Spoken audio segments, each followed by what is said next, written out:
Hello and welcome to Achievers Hive dear learners of IGNOU में psychology MPC 005 KG notes का explanation चल रहा है। और प्रीवियस वीडियो में आप सिंगल फैक्टर रिसर्च डिज़ाइन, ये लास्ट टॉपिक था जो कवर किया था आपने। आज हम इसके आगे बढ़ेंगे। Factorial design and it's type की बात होगी। इंपॉर्टेंट है ये, मैंने आपको बता ही दिया था लास्ट वीडियो में कि अभी कॉन्टीन्यूस कई टॉपिक जो हैं वो आपको बहुत ध्यान से कवर करने हैं। काफ़ी लिमिट में मैंने लेंथ ली है यहाँ पे, जितनी रिक्वायर्ड रहेगी एग्जाम के लिए। अननेसेसरी कुछ मत पड़ेगा, बुक में से तो बहुत ही ज़्यादा आपको दिखेगा। फिर है 2 फैक्टर रिसर्च डिज़ाइन। अगेन ये भी इंपॉर्टेंट है। 1 फैक्टर या 2 फैक्टर में से क्वेश्चन ज़रूर आता है। ये दोनों कवर करने के बाद बेस्ड ऑन द टाइम हम types of quasi experimental design भी कवर करेंगे। ये बहुत पूछा जाता है। इतना ही हमारा आज की क्लास में कवर होना है। तो आ जाते हैं जहाँ से हमें शुरुआत करनी है। पेज नंबर 37 पे। यस, ये सब तो हमने कवर कर लिया था, करेक्ट। अब हमें यहाँ से डिस्कस करना है कि फैक्टोरियल डिज़ाइन क्या होता है एंड इट्स टाइप। ये भी एक टाइप का रिसर्च डिज़ाइन है और इसके टाइप भी पूछे जाते हैं एग्जाम में। Factorial design is a type of experimental research design in which 2 or more independent variables are manipulated. Last जो टॉपिक हमने कवर किया था 1 फैक्टर रिसर्च डिज़ाइन, उसमें आपने देखा था कि हम सिर्फ एक इंडिपेंडेंट वेरिएबल को मैनिपुलेट कर रहे थे। यहाँ पर वो 1 से बढ़कर 2 हो जाते हैं। 2 तो 2 फैक्टर में भी होते हैं, लेकिन कुछ फ़र्क रहता है। उस फ़र्क को याद रख पाएंगे तो फैक्टोरियल डिज़ाइन और 2 फैक्टर को अलग अलग समझ पाएंगे। फैक्टोरियल डिज़ाइन एक टाइप का एक्सपेरिमेंटल रिसर्च डिज़ाइन है जिसमें 2 या 2 से ज़्यादा इंडिपेंडेंट वेरिएबल को मैनिपुलेट किया जाता है। तो एक बात यहाँ से ध्यान में रखिएगा, यहाँ पे 2 से ज़्यादा भी हो सकते हैं। जब हम 2 फैक्टर पे आएंगे तो फिर वहाँ मार्क करूँगी, मेंशन करूँगी कि 2 ही होते हैं, पर यहाँ पे 2 या 2 से ज़्यादा हो सकते हैं वेरिएबल्स। ठीक है, इंडिपेंडेंट वेरिएबल जिनको हम 2 फैक्टर कहते हैं, 2 या 2 से ज़्यादा फैक्टर, और इनको साइमल्टेनियसली मैनिपुलेट किया जाता है to examine their separate and combined effect. ये एक बात है, 4-5 टुकड़ों में बता रही हूँ जिससे आपके माइंड में रह सके। तो पहली बात तो ये ध्यान रखिएगा, 2 या 2 से ज़्यादा इंडिपेंडेंट वेरिएबल्स को हमें इसमें लेना होता है। उनको हम एक साथ मैनिपुलेट करते हैं उनका इफेक्ट देखने के लिए, सेपरेट और कंबाइंड दोनों तरीके से डिपेंडेंट वेरिएबल पे जो उनका इफेक्ट आता है। ये साइकोलॉजी, एजुकेशन, बिहेवियरल साइंस काफ़ी जगह यूज़ होता है। ये 2 चीज़ें आपको यहाँ पे पढ़ने को मिलेंगी, main effect and interaction effect. हो सकता है main effect and interaction effect शायद 1-2 बार, मुझे बहुत अच्छे से याद नहीं आ रहा तो मैं कॉन्फिडेंटली तो नहीं कह पा रही हूँ। शॉर्ट नोट में जो लास्ट सी सेक्शन होता है ना आपका, वहाँ पे कहीं main effect and interaction effect मैंने शायद कहीं देखा है, मुझे ऐसा ध्यान आ रहा है। मेरा जो मेन फोकस है वो ए और बी सेक्शन पे ज़्यादा रहता है, क्योंकि 44 मार्क्स का आउट ऑफ 50 जो है वो यही होता है पेपर में। तो फिर सी भी उसमें आ ही जाता है, कवर हो जाता है, इतना कुछ रहता नहीं है। तो मेन इफेक्ट और इंटरैक्शन इफेक्ट क्या है, इसको भी हम पढ़ेंगे। वैसे यहाँ दिया है लेकिन अभी और पढ़ेंगे। In a factorial design, each level of one independent variable is combined with each level of the other variable. Level आपको बताया था मैंने पिछले टॉपिक में, कि जैसे मान लीजिए हम कोई थेरेपी की बात करें, ये एग्जाम्पल था ना पिछली बार में कि थेरेपी की हम बात कर रहे हैं, तो थेरेपी के जो डिफरेंट टाइप हैं वो उसके लेवल हो जाएंगे। तो अब क्योंकि वहाँ एक था वेरिएबल तो हमने उस एक ही पे बात की थी। यहाँ पर जो इंडिपेंडेंट वेरिएबल हैं वो 1 से ज़्यादा हो सकते हैं। तो जैसे 2/3 फैक्टोरियल डिज़ाइन है तो एक वेरिएबल के 2 लेवल हैं और दूसरे के 3 लेवल हैं। जैसे थेरेपी के टाइप हो गए, या क्लाइंट्स के एज गैप हमने मान लिया, जेंडर मान लिया। जेंडर सबसे आसान है समझने के लिए। जैसे 2 लेवल में क्या हो सकते हैं किसी वेरिएबल के, जेंडर, मेल और फीमेल। यहाँ पे क्या हो सकते हैं 3 लेवल, थेरेपी। तो मतलब फीमेल के लिए 3 थेरेपी का कॉम्बिनेशन और मेल के लिए 3 थेरेपी का कॉम्बिनेशन, टोटल कितने हो गए, 6 हो गए। तो जिससे 6 एक्सपेरिमेंटल कंडीशंस बनेंगी। तो मतलब इन 6 कंडीशंस को हम स्टडी करते हैं इस रिसर्च डिज़ाइन में, और 6 कंडीशंस के लिए ब्लूप्रिंट तैयार करते हैं। क्लियर, समझ में आ रहा होगा, इजी है ये भी। ये जो डिज़ाइन है वो एफिशिएंट होता है क्योंकि ये मल्टीपल हाइपोथेसिस को टेस्ट कर सकता है सिंगल एक्सपेरिमेंट में। हम कई सारे, मतलब कहते हैं ना, पॉसिबिलिटीज़ लेके चलना। पॉसिबिलिटीज़ के लिए हमें लेवल होने ज़रूरी हैं। मतलब अगर हम एक जनरल कंडीशन की बात करें तो उसमें पॉसिबिलिटी 2 ही होती हैं, यस नो वाली, नल और अल्टरनेटिव हाइपोथेसिस की। लेकिन यहाँ पर मल्टीपल हाइपोथेसिस बन जाएंगी क्योंकि हमने तो केसेस ही बढ़ा दिए। ठीक है ना, saving both time and resources. एक साथ करते होते हैं तो काफ़ी रिसोर्सेज साइमल्टेनियसली ही यूज हो जाते हैं। तो ये हो गया हमारा फैक्टोरियल डिज़ाइन। अब फैक्टोरियल डिज़ाइन के टाइप की बात करते हैं। ये किस तरीके से हम पार्टिसिपेंट्स असाइन कर रहे हैं और वेरिएबल का क्या स्ट्रक्चर है, लेवल्स वगैरह क्या है, उनके बेसिस पर ये कई बार बदल जाते हैं। अभी आपने पिछली बार भी बिटवीन सब्जेक्ट पढ़ा था ना, बिटवीन सब्जेक्ट डिज़ाइन किसी का भी पूछ सकते हैं और हो सकता है जनरल पूछ ले। जैसे लास्ट टॉपिक में जो आपने बिटवीन सब्जेक्ट और विद इन सब्जेक्ट पढ़ा था, ये भी मैं 3 मार्कर के लिए आपको बता रही हूँ, बताया भी था मैंने प्रीवियस वीडियो में। तो बिटवीन सब्जेक्ट डिज़ाइन अगर आता है ना, तो वो आपको किसी स्पेसिफिक के लिए नहीं लिखना है। हाँ, एग्जाम्पल आप बना सकते हैं, उसमें ऐड कर सकते हैं, बट एक जनरल बात लिखनी होगी। तो बिटवीन सब्जेक्ट डिज़ाइन वो होते हैं जिसमें हर पार्टिसिपेंट को सिर्फ एक ही कंडीशन एक्सपेरिमेंट में टेस्ट करने के लिए या ट्राई करने के लिए मिलती है। तो ये जनरल बात हो गई। तो अगर आपसे पूछा जाता है कि व्हाट इज़, नो ऐसे नहीं पूछा जाएगा, 3 मार्कर में सिंपल लिखा रहता है between subject and with in subject design, या सिर्फ एक आ जाए दोनों में से कोई। तो आपको ये मेन बात लिखनी है। अब ये आपको अपनी अंडरस्टैंडिंग से लिखना है, समझ रहे हैं ना। मेरा तो पर्पस यही है, मैं आपको रट्टाफिकेशन कराने की कोशिश ही नहीं करती। आपको लॉजिक पता है ना कि बिटवीन सब्जेक्ट और विद इन सब्जेक्ट में क्या है। बिटवीन में हर पार्टिसिपेंट को एक ही ट्रायल मिलेगा, विद इन सब्जेक्ट में all participant experience every condition. अभी मैंने आपको बोला था कि एक मेल पर हम 3 थेरेपी का टेस्ट करें, एक फीमेल पर तीनों थेरेपी का टेस्ट करें। तो यहाँ पे आपने देखा कि हर कैटेगरी को हर लेवल ट्राई करने को मिला। तो वो किसका एग्जाम्पल हो गया, विद इन सब्जेक्ट्स का।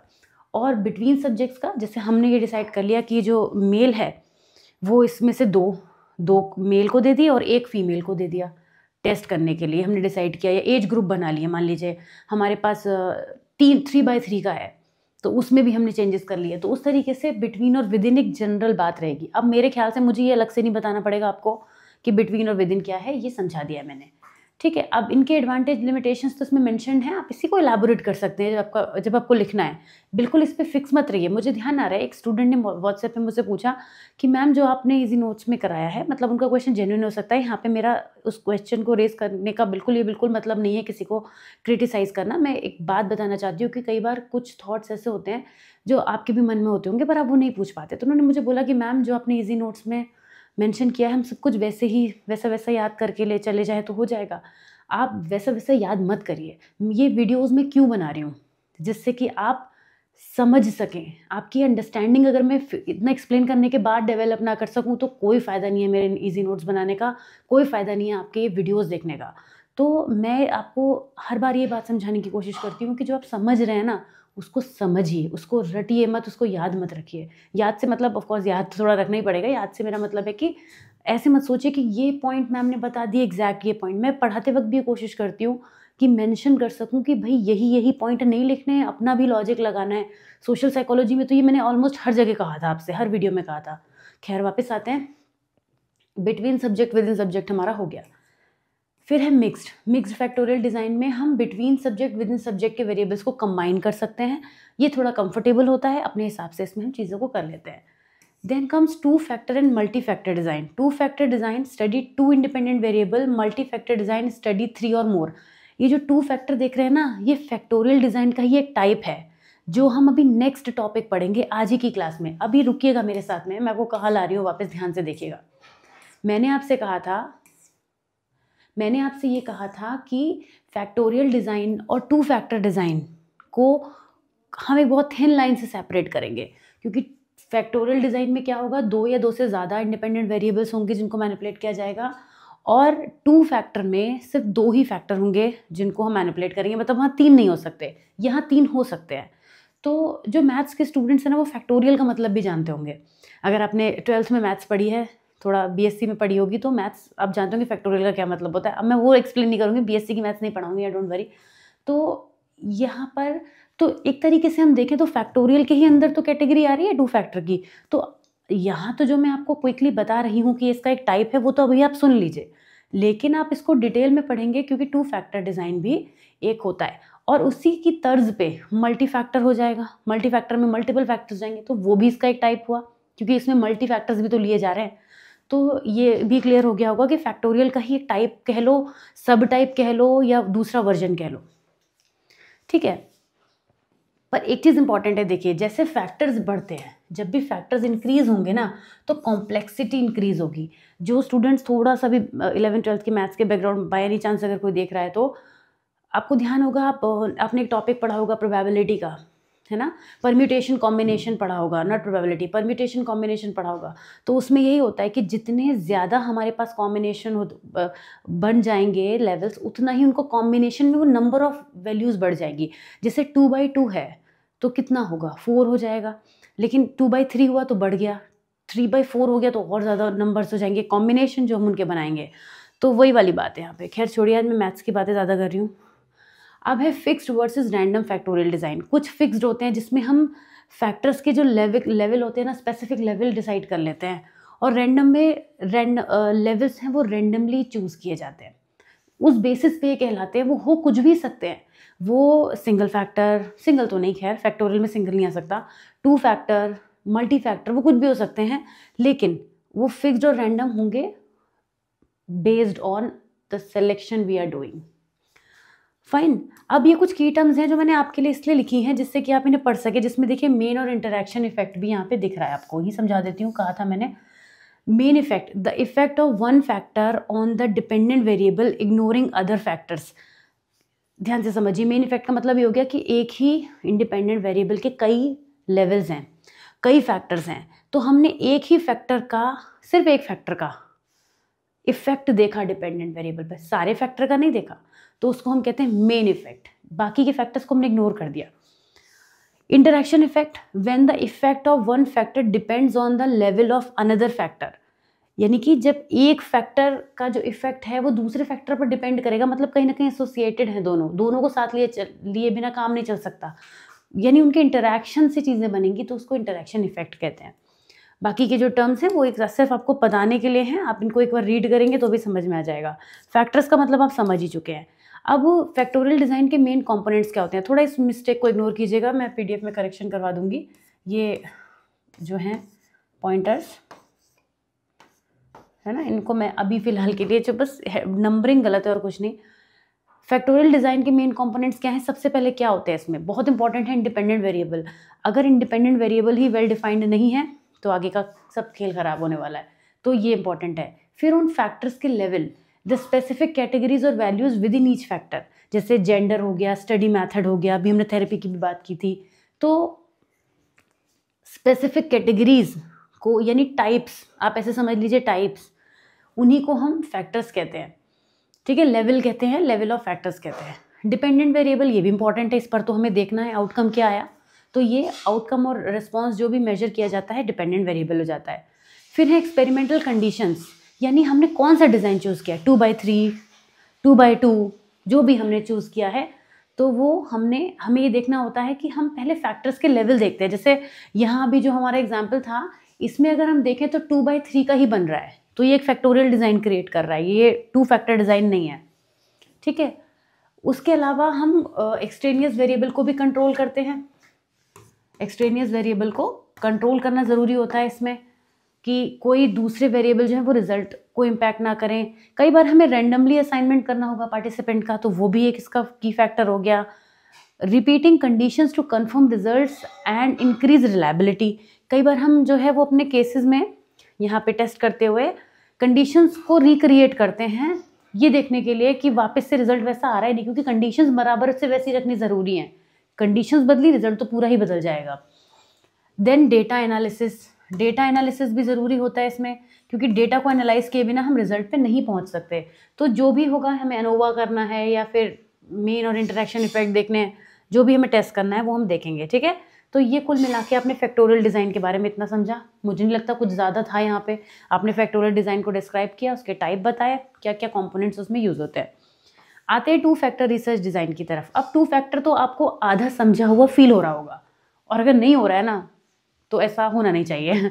खैर, 2 फैक्टर रिसर्च डिज़ाइन क्या है, जिसको हम एक फैक्टोरियल डिज़ाइन विद 2 फैक्टर्स भी कहते हैं, ये मैंने आपको समझाया था। इज एन एक्सपेरिमेंटल सेटअप जिसमें 2 इंडिपेंडेंट वेरिएबल को स्टडी करते हैं साइमल्टेनियसली, उनके इंडिविजुअल इफेक्ट देखने के लिए, और अगर कोई पॉसिबल इंटरैक्शन इफेक्ट है डिपेंडेंट वेरिएबल पर, अगर कोई है तो हो भी सकता है, उसको स्टडी करेंगे। मतलब सेम बात लिख देनी है जो आपने फैक्टोरियल डिज़ाइन में लिखी थी, पर ध्यान ये रखना है कि 2 एंड मोर देन 2 वहाँ था, और सिर्फ 2 इंडिपेंडेंट वेरिएबल, तभी तो नाम है इसका 2 फैक्टर, ठीक है। इसका भी सब काम वही होता है, जो फैक्टोरियल का होता है बस हम फैक्टोरियल में लेवल ज़्यादा ले सकते हैं तो कॉम्प्लेक्स चीज़ों को सॉल्व कर सकते हैं। यहाँ पे एक एवरेज रहता है, डिफ़िकल्टी और कॉम्प्लेक्सिटी की बात करें तो एवरेज रहता है। अब देखिए खुद ब खुद ये जल्दी होता जाएगा क्योंकि इसमें कुछ ऐसी बात नहीं है। इसके फीचर्स की बात करें तो इसमें 2 इंडिपेंडेंट वेरिएबल होते हैं। हर फैक्टर के 2 या 2 से ज़्यादा लेवल्स हो सकते हैं, फैक्टर्स 2 ही रहेंगे, ठीक है। Level combination, the total number of experimental conditions is the product of the number of levels of each factor. If factor A has 2 level and factor B has 3 level, तो again यहाँ पे 6 conditions बन जाएंगी। measurement of effects, main effect of factor A, main effect of factor B and interaction effect, यानी कि factor A का जो impact है वो dependent variable पर कैसा आया, the impact of factor A on the dependent variable averaging over levels of factor B, factor B को ignore करते हुए फैक्टर ए का क्या रिजल्ट आया डिपेंडेंट वेरिएबल, ये हम देखते हैं। इसी तरीके से फैक्टर ए को इग्नोर करते हुए फैक्टर बी का रिजल्ट हम देखते हैं कि क्या आया हमारा जो मेन डिपेंडेंट वेरिएबल है। Whether the effect of one factor depends on the level of the other factor, ये हम जब देखते हैं तो इंटरेक्शन इफेक्ट हो जाता है। अब एक एग्जाम्पल दिया है, इसको हम देखेंगे। Suppose the psychologist studies the effect of therapy type. Factor A क्या है, CBT, psycho analysis and session length, जो कि फैक्टर बी है 30 minute, 60 minute, 90 minute on depression score. तो फैक्टर ए के हम देखते हैं 2 लेवल हो गए, वही जो मैंने बताया था type, CBT, psycho analysis. Factor B 3 levels हो गए, 3 तरह के 3 टाइमिंग्स में हम इसे कवर कर रहे हैं। तो टोटल कंडीशंस कितनी बनेंगी, 6 बनेंगी, यानी इस सीबीटी को हम 3 बार ट्राई करेंगे, साइको एनालिसिस को 3 बार ट्राई करेंगे। तो ये जो 2/3 का एग्जाम्पल है, देखिए यही तो पॉसिबल कंडीशंस बनेंगी, ध्यान से देखिए। सीबीटी को 3 टाइम और साइको एनालिसिस को 3 टाइम, ऐसे ज़रूर बना के आएगा, आपको काफ़ी आसानी रहेगी समझने में। अच्छा, यही अगर आपको ये कन्फ्यूजन हो रहा हो, जो कि मैं I don't know how but मैं ये फील कर पा रही हूँ कि आपको ये लग रहा होगा कि यही तो फैक्टोरियल डिज़ाइन था, तो हमने ना लेवल ले लिए हैं यहाँ पे, लेवल उसके और इसके सेम हो गए हैं, इसलिए आपको ये सेम लग सकता है, पर सेम है नहीं, क्योंकि मेन है स्टडी, मेन है जो हम फैक्टर्स जो ले रहे हैं उसकी स्टडी। यहाँ पर हमने 2 फैक्टर लिए हैं, यही हमारे फैक्टोरियल डिज़ाइन में फैक्टर 2 से ज़्यादा भी हो सकते थे, ठीक है ना, फैक्टर भी 3 हो सकते थे वहाँ पे, तो वो फ़र्क यहाँ पे हमें देखने को मिलेगा, ठीक। उसके बाद इसके मेन इफेक्ट और इंटरेक्शन इफेक्ट की बात करें तो does therapy type affect depression score regardless of session length, यानी कि कोई भी हम जो थेरेपी का टाइप यूज़ कर रहे हैं क्या वो डिप्रेशन को अफेक्ट कर रहा है, क्या उसमें सेशन लेंथ का कुछ फ़र्क आ रहा है, क्या सेशन लेंथ अफेक्ट कर रहा है डिप्रेशन को रिगार्डलेस ऑफ थेरेपी टाइप। दोनों में किसी एक चीज़ को इग्नोर किया है, मतलब एक बार हमने टाइम पर फोकस नहीं किया, केवल ये देखा कि थेरेपी का जो टाइप है वो डिप्रेशन को कुछ इम्प्रूव कर रहा है लेवल को, और एक बार हमने देखा कि टाइमिंग जो हम दे रहे हैं वो मैटर कर रही है, तो ये मेन इफेक्ट हो गया। Does the best therapy type depend on session length, for example CBT works best at 60 minute but psycho analysis at 90 minute, इसमें हम स्पेसिफिक हो गए। हमने ये देखा कि जो थेरेपी का जो टाइप है वो हमने टाइम से भी एसोसिएट कर दिया, साइको एनालिसिस एक थेरेपी का टाइप है उसको टाइम से एसोसिएट कर दिया, तो यहाँ पे एक फैक्टर और दूसरे फैक्टर के जो लेवल थे, ध्यान से समझिएगा, एक फैक्टर और दूसरे फैक्टर के जो लेवल थे उनको आपस में हमने उनको डिफ्यूज़ कराया, उनका आपस में इंटरेक्शन देखा कि उनके इंटरेक्शन से जो रिजल्ट आ रहा है वही इंटरेक्शन इफेक्ट कहलाता है। एग्जाम्पल से और बेहतर समझ में आ गया होगा। एडवांटेजेस और लिमिटेशंस की बात करें तो इसमें हम फ़ायदे तो हैं, एक फैक्टर एक से ज़्यादा फैक्टर को हम स्टडी कर सकते हैं, यहाँ पे इंटरेक्शन इफेक्ट भी देख सकते हैं क्योंकि एक से ज़्यादा फैक्टर है तो उनको आपस में इंटरेक्शन को भी स्टडी कर सकते हैं, काफ़ी रियलिस्टिक होता है, रियल वर्ल्ड फिनोमेना में इन्वॉल्व होता है। ये थोड़ा कॉम्प्लेक्स होता है क्योंकि फैक्टर्स बढ़ जाते हैं और लार्जर सैम्पल साइज़ की ज़रूरत पड़ती है, कई बार स्टैटिस्टिक्स भी हमें यूज़ करनी पड़ती है। कुल मिला के 2 फैक्टर रिसर्च डिज़ाइन जो है वो एक रिचर और मोर कॉम्प्रहेंसिव इन्फॉर्मेशन प्रोवाइड कराता है सिंगल फैक्टर के मुकाबले, क्योंकि उसमें हमारी चीज़ें बहुत बेसिक होती हैं, इसमें हम थोड़ा उसका लेवल बढ़ाते हैं और इससे भी ज़्यादा बेहतरीन हो जाता है मल्टी फैक्टर, या हम ये कह सकते हैं फैक्टोरियल डिज़ाइन। फैक्टोरियल डिज़ाइन में हम और भी लेवल बढ़ा सकते हैं पर वो कॉम्प्लेक्सिटी भी फिर उसी हिसाब से बढ़ती जाती है। एक और टॉपिक कवर करेंगे, टाइम तो सही चल रहा है, types of quasi experimental design. Quasi experimental design होते क्या हैं, मैंने कहा था उस टाइम पर कि इसे भी छोड़ रही हूँ, आगे हम इस टॉपिक को पूरा पढ़ेंगे। ये एक ऐसा रिसर्च मेथड है जिसमें हम कॉज एंड इफेक्ट को स्टडी करते हैं, एग्जामिन करते हैं when random assignment of participants to groups is not possible. While similar to true experiments in structure, quasi-experiments lack full control over all variable, particularly randomization. They are widely used in psychology, education, health science, बहुत सारी fields में use होते हैं. तो quasi का मतलब क्या होता है? क्वासी जो वर्ड है वो एज इफ से बना है. एज इफ मतलब वी आर अज्यूमिंग समथिंग. हम यहाँ पे कॉज और इफेक्ट रिलेशनशिप स्टडी करते हैं जब पार्टिसिपेंट्स का रैंडम असाइनमेंट पॉसिबल नहीं होता, यानी ग्रुप्स का जो है रैंडम असाइनमेंट हम नहीं कर पाते हैं, तब हम क्वासी एक्सपेरिमेंटल डिज़ाइन को यूज़ करते हैं. ये भी ट्रू एक्सपेरिमेंट्स के सिमिलर होता है स्ट्रक्चर में, लेकिन इसमें हम वेरिएबल्स पे कंट्रोल नहीं कर पाते. जैसे कि अगर हम स्टडी करना चाहते हैं कि एक पर्सन जो है वो चाइल्डहुड ट्रॉमा में उसने जो भी चीज़ एक्सपीरियंस की है या PTSD के अक्रॉस वो गया है, तो उसकी कंडीशंस क्या होंगी, तो हम वो सिमिलर केस क्रिएट नहीं कर सकते. तो उस वजह से हम इस अजम्पशन बनाकर या बहुत सारी ऐसी हाइपोथेसिस बना के वर्क करते हैं. They are again psychology education बहुत सारी इसमें यूज़ होता है. इसके कई सारे टाइप होते हैं. अब यहाँ से थोड़ा काम बढ़ेगा, आपको टाइप के नेम याद रखने पड़ेंगे. थोड़ा सा कोशिश कीजिएगा ध्यान रखने की. सबसे पहले आता है जिसको हम कहते हैं नॉन इक्विवेलेंट ग्रुप डिज़ाइन.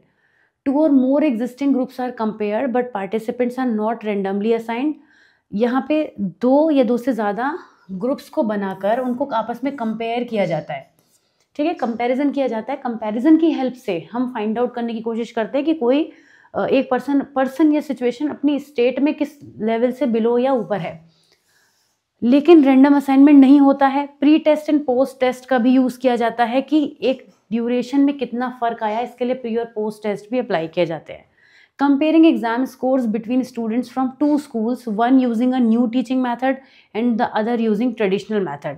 इसकी स्ट्रेंथ ये है कि ये प्रैक्टिकल फिजिबल होते हैं रियल वर्ल्ड सेटिंग में, और सिलेक्शन बायस का इसमें हाई रिस्क रहता है. ये एग्जाम्पल है इसका, इससे आप इसको रिलेट कर सकते हैं.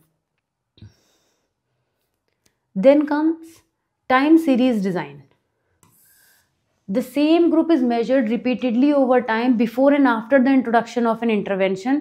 इससे हमें ट्रेंड्स और चेंजेस का पता चलता है. टाइम सीरीज से क्या मतलब समझ में आ रहा है?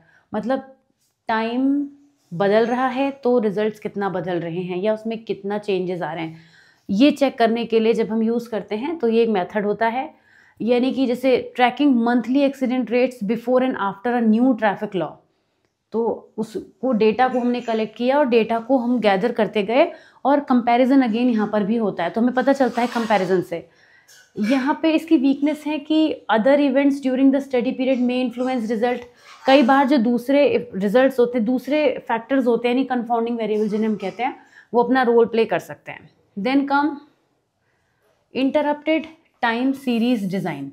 अ special form of time series where the interruption a specific intervention or event. Measurements are taken at multiple times point before and after. Measuring crime rates for several years before and after the introduction of CCTV surveillance. इससे हमें बहुत, ये उन special cases में use होता है जहाँ पे हम ये देखना चाहते हैं कि कोई चीज़ किस परसेंटेज से या किस रेट से बढ़ रही है या घट रही है. ऐसी चीज़ों को चेक करने के लिए हम टाइम सीरीज डिज़ाइन में ही इंटरप्शन डाल देते हैं और मेजरमेंट मल्टीपल टाइम लिए जाते हैं. मतलब ऐसा नहीं है कि आप कम वैल्यूज़ में कंपैरिजन कर लेंगे, आपको बहुत सारी वैल्यूज़ लेनी होती हैं. ये इसकी खासियत होती है, जो भी कह लीजिए. Then come regression discontinuity design. Regression discontinuity design में क्या होता है? Participants are assigned to condition based on a cut off score on a pre intervention measure. This effect is assessed by comparing those just above and below the cut off. एक line decide हो गई, standard line decide हो गई, उस line के ऊपर और नीचे जो भी वैल्यूज़ हैं उनको मेजर करने के लिए हम देखते हैं कि क्या रिजल्ट हमें देखने को मिल रहा है. Providing remedial classes only to students scoring below 40% and comparing their performance with students scoring just above the cut off. ऐसे इस तरीके के कंपैरिजन जब हम करते हैं तो रिग्रेशन डिसकंटिन्यूटी डिज़ाइन कहलाता है. ओके, यहाँ पे हम कॉजल इन्फ्रेंसेस को अप्रॉक्सीमेट कर सकते हैं जब रेंडमाइजेशन पॉसिबल नहीं होता है. यहाँ पे ज़्यादातर एक लार्ज सैंपल की ज़रूरत पड़ती है, क्योंकि कट ऑफ हमें लेना है तो हमें ज़्यादा लोगों के बीच का कट ऑफ लेना पड़ेगा, छोटे से वैल्यू पे नहीं कर सकते. Single group, just a minute. Single group pre test post test design, मतलब एक ही ग्रुप के ऊपर हमने प्री टेस्ट और पोस्ट टेस्ट अप्लाई किया। One group is measured before and after an intervention without a control group. Stress level हमने employees का मेजर किया, एक स्ट्रेस मैनेजमेंट वर्कशॉप से पहले और एक उसके बाद में। तो इसमें हमें पता चला कि पहले से बाद में क्या फ़र्क आया। ये एक ही ग्रुप पर हमने किया और प्री और पोस्ट टेस्ट को हमने इसमें अप्लाई किया। ये सिंपल होता है और इनएक्सपेंसिव भी होता है। स्विचिंग रेप्लिकेशन डिज़ाइन, इस डिज़ाइन में क्या होता है, 2 groups are tested in sequence, one group receives the treatment first while the other serves as control, then the roles are switched। मतलब एक न्यू टीचिंग मेथड को हम क्लास ए में यूज़ कर रहे हैं तो क्लास बी नॉर्मली वर्क करेगा, फिर जब हम क्लास बी पे उसको वर्क करेंगे तो क्लास ए नॉर्मली वर्क करेगा। तो इससे हमें पता चलता है कि दोनों पर अलग अलग टाइम में जो हमने अटैम्प्ट किए उससे क्या रिजल्ट निकल कर आया। मतलब जो डिज़ाइन है ना उसको स्विच कर दिया एक बार इस पर, लेकिन एक एक करके हमने करा तो सही, but at the same time दूसरे पर कोई फ़र्क नहीं आ रहा है, वो एकदम न्यूट्रल स्टेट में रह रहा है। तो ये क्वासी एक्सपेरिमेंटल डिज़ाइन के कई सारे टाइप हैं। जब हमें ट्रू एक्सपेरिमेंट्स को करना इम्प्रैक्टिकल और अनएथिकल होता है, जैसे मैंने आपको PTSD का एग्जाम्पल दिया, एक्सट्रीम एग्जाम्पल दे दिया, सिंपल एग्जाम्पल्स भी थे बहुत सारे आपने यहाँ पे पढ़े हर एक केस में, पर आपने सभी केसेस में ये देखा कि कुछ चीज़ें करना अनएथिकल भी होता है। जैसे ट्रैफिक रूल्स के केस में हम चीज़ों को कर रहे हैं तो वो हम ट्रैफिक वैसा चला के एक्सीडेंट्स नहीं करा सकते, नॉर्मली उनको देख सकते हैं, है ना, उनको सिंपल ऑब्जर्वेशन उन पे कर सकते हैं बिना कोई चेंज किए, और जो बाकी के कंफाउंडिंग वेरिएबल अपना रोल प्ले कर रहे हैं वो करते ही रहेंगे, उनको तो हम रोक भी नहीं सकते। तो ये हो जाते हैं क्वासी एक्सपेरिमेंटल डिज़ाइन। आपके लिए इसको और सिंपल बनाने के लिए यहाँ पे एक टेबल मैंने बनाई है, जितने आपने पढ़े हैं वही सब हैं, अपने नोट्स में देखिएगा। इसको थोड़ा शॉर्ट करती हूँ, देखिए आसानी से दिख रहा है पूरा यहाँ पे आपको, है ना। तो ये आपको एक बार, अगर आपको, क्योंकि पढ़ते हैं तो फिर लगता है कई बार, रिवीजन कर सकते हैं इस वाले पेज से। नेक्स्ट हमारा है कोरिलेशन डिज़ाइन। नेक्स्ट क्लास में कवर करेंगे इस टॉपिक को, कोरिलेशन डिज़ाइन को। अगेन इंपॉर्टेंट है, मैंने कहा था जितने डिज़ाइन चलेंगे इंपॉर्टेंट रहेंगे।